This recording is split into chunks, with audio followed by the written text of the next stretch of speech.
¿Cuál es el conflicto bélico, la guerra en la que tú has estado y que más te ha dañado psicológicamente, en la que más barbarie has visto, en la que más dureza has visto, en la que más situaciones terribles pues has presenciado?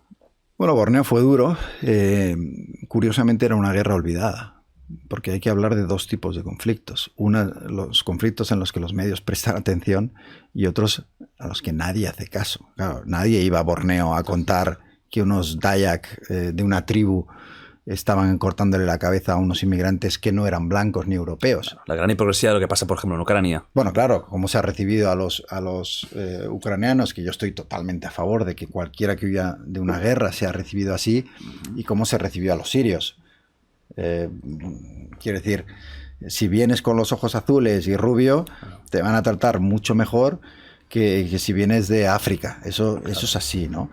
Pero es que las guerras también importan en función de que tengan un interés para Occidente. O sea, y el foco de los medios normalmente, por la CNN, ¿dónde va? Pues donde hay un interés a Estados Unidos, ¿no? Uh-huh. Y bueno, en esa lista de conflictos ha habido varios difíciles, por motivos diferentes.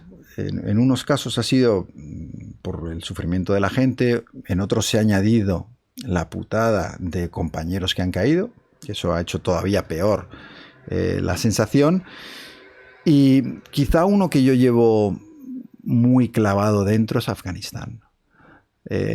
Afganistán es duro porque cuando uno va a cubrir la guerra, quiere pensar o se miente a sí mismo pensando, sirve para algo. Yo estoy contribuyendo, aunque sea con una pizca, un granito de arena, a que esto no siga ocurriendo. Si yo cuento las barbaridades que se están cometiendo, alguien hará algo por pararlo, habrá una conciencia internacional.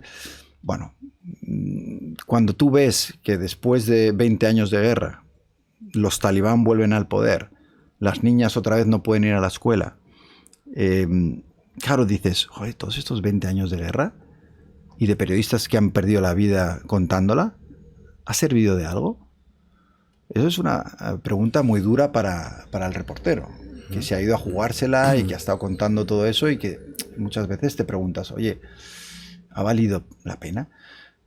Mi opinión es que sí. O sea, y esto es fuerte decirlo, pero yo creo que el periodismo puede parar guerras. Es más, en la historia el periodismo ha parado guerras. Cuando uno va a la guerra de Vietnam y ve cómo esa guerra, digamos que la opinión pública americana era totalmente insensible a lo que estaba pasando en Vietnam. Decían, bueno, hay unos amarillos vietnamitas, se los están masacrando, ¿qué más me da a mí? ¿Sabes? Claro. O sea, pásame el cubata. No sabía ni lo que era Vietnam. Nada. O sea, ni dónde estaba, ni... Y además es muy difícil empatizar con alguien que está a miles de kilómetros de distancia y tu país está bombardeando y demás, ¿no? ¿Qué ocurre? Que de repente los reporteros empiezan a contar cómo es de verdad lo que está pasando allí. Las masacres de My Lai, los abusos, el napalm, cómo se está... Y entonces eso empieza a llegar a la opinión pública y cambia radicalmente y empieza un movimiento contra la guerra. ¿Por qué crees que pasó en Vietnam? ¿Qué tuvo de especial para la prensa Vietnam?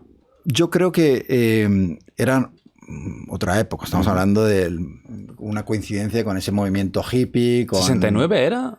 Por ahí, ¿no? Empezó hasta el 75. Hasta el 75, ¿eh? Que es cuando los americanos finalmente salen de Saigón.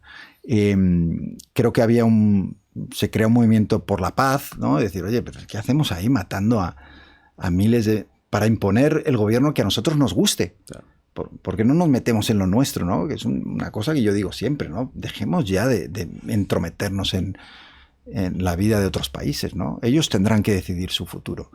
Ayudémosles, sí, pero no estemos decidiendo quién tiene que gobernar cada país.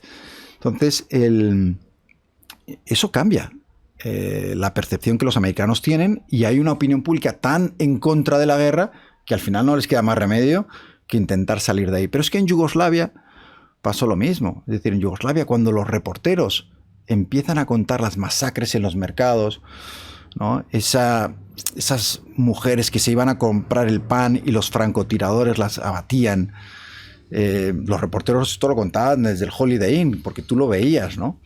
Y de repente todo eso se hace insoportable para los despachos, los políticos que no mueven el culo si no hay una crítica en los medios.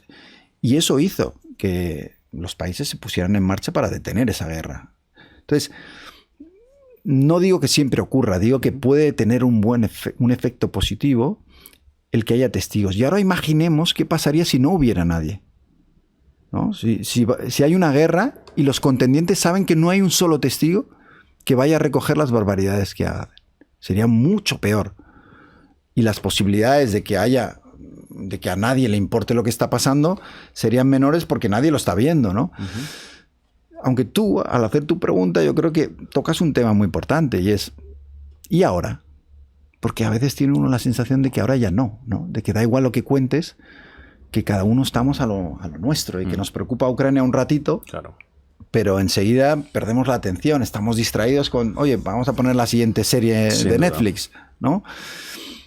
Yo eso lo entiendo porque en parte tampoco puedes estar centrado todo el día en la desgracia, en lo malo, oye, la gente necesita también distraerse con otras cosas.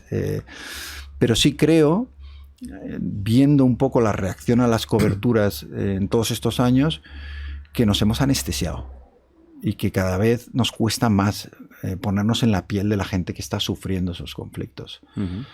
¿Cómo podemos hacer para que importe más? Ahí es difícil decirlo, ¿no? Pero desde luego hay que seguir yendo a contar las guerras.